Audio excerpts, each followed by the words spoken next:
Hello everyone, welcome back to my channel. My name is Lizzie.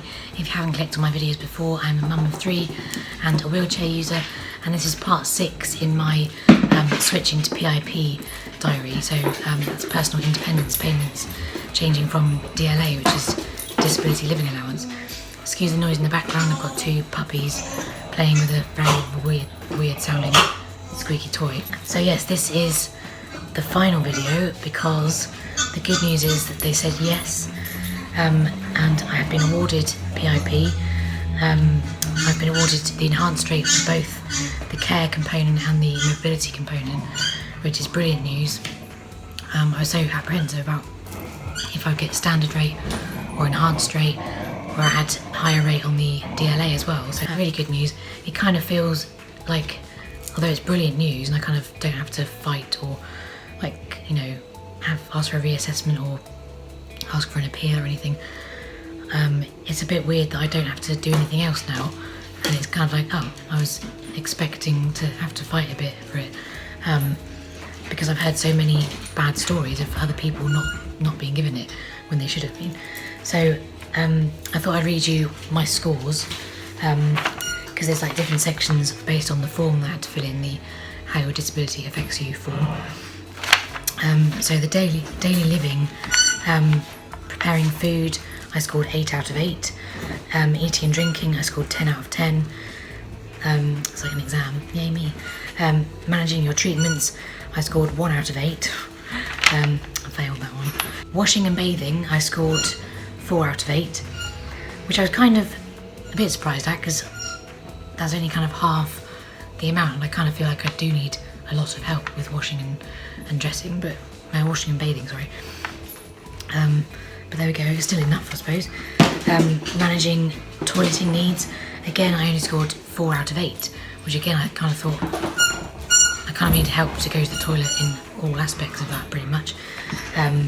So I kind of thought I would at least score like 6 or 7.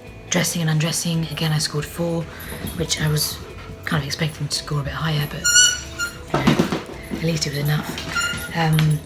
Communicating, I scored 0 out of 12. I do kind of feel that obviously I have confidence issues with talking like out loud and in public. Talking to a camera isn't as bad, although I still hate watching it, and I still find it very difficult and find myself very awkward on camera. But obviously that's not like real life. So reading, I scored 0 out of 8 because I can read fine. Mixing with other people, I scored 0 out of 8. I do feel like I could have scored more than 0, because I do find social situations quite like scary and quite kind of intimidating, and just being in a wheelchair, being at that lower level, not being able to be heard because my voice is quite quiet. I do feel like I should have scored at least like 2 or 3, but never mind. Managing budgets, 0 out of 8. No, 6, sorry, 0 out of 6. Maybe reading wasn't too bad, wasn't too good. So yeah, 0 out of 6. I'm quite good at managing my own budgets. And then for mobility, so there's only 2 sections in mobility.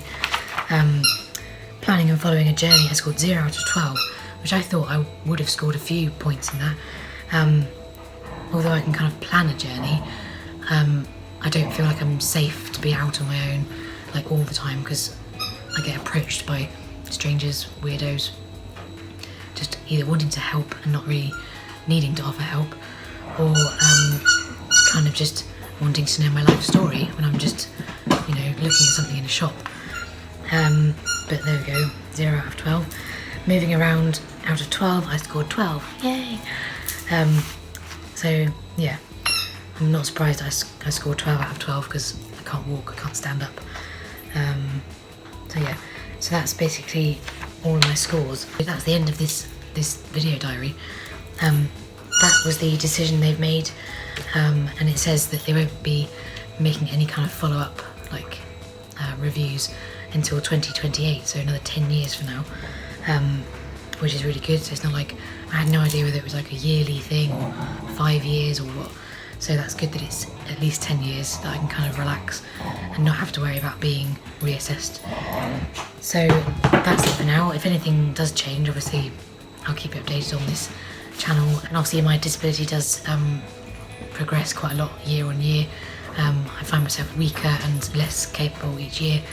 So if it does get a lot worse, I can always tell them that, and you know, they will reassess me, but I don't know how much the kind of rates will change. I don't really know. So yeah, good news. Yeah, I'm really pleased. Do let me know in the comments if you've had any PIP decisions recently. I really hope yours have gone well. And if you do have to appeal, please don't back down. Just, you know, fight for what you think you're entitled to. And I hope I can give some advice if necessary.